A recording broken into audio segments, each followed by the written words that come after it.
ছোট ভাই আমার, বোন আমার, প্রতিজ্ঞা করো, বাপ মরবে, মা মরবে, ভূমিকম্প হবে, সিডর হবে, এই পৃথিবী লন্ড ভন্ড হয়ে যাবে, বেঁচে আছি মানি ফজরের 2 পড়তেই হবে। বেঁচে আছি মানে জোহর, আসর, মাগরিব, ইশা পড়তেই হবে। একটু আগে সিগারেট খেয়েছি, একটু পরে আজান হয়েছে, নামাজ পড়তে হবে। একটু আগে পর্নোগ্রাফি, উলঙ্গ সিনেমা দেখেছি, একটু পরে আজান হয়েছে, নামাজ পড়তেই হবে। ঘুমের মধ্যে কাপড় চোপড় নষ্ট হয়েছে, মা জানে, বাপ জানে, ভাবি জানে, বোন জানে, সবাই জানে। এখন গোসল করলে সবাই বুঝবে কেন গোসল করছো। সবাই বুঝলে বুঝুক, না বুঝলে নাই। আরে বুঝলেই কি না বুঝলেই কি, আমার কাপড় নষ্ট হয়েছে, গোসল আমার ফরজ হয়েছে, আমি গোসল করবো, নামাজ পড়বো।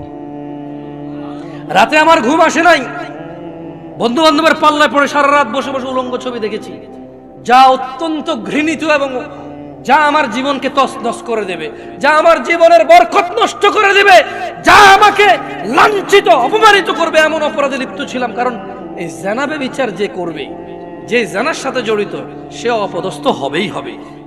আখিরাতে তো তার আছেই। এই একটাই অপরাধ জানাবে বিচার, একটাই অপরাধ অশ্লীলতা, যেটা শাস্তি আল্লাহ দুনিয়াতে দিয়ে দেয়। কোথায় দেয়? আখিরাতে তো আছেই।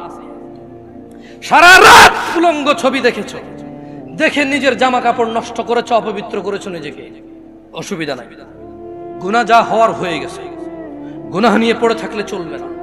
গুনাহ যা হওয়ার হয়ে গেছে, গুনাহ নিয়ে পড়ে থাকলে চলবে না। যাও গোসল করো, ফজরে আযান হয়েছে, সালাতে যাও, 2 রাকাত সুন্নাত পড়ে আল্লাহর কাছে ক্ষমা চাও, 2 রাকাত ফরজ পড়ে আল্লাহর কাছে ক্ষমা চাও। আর দেখবা না, প্রতিজ্ঞা করো।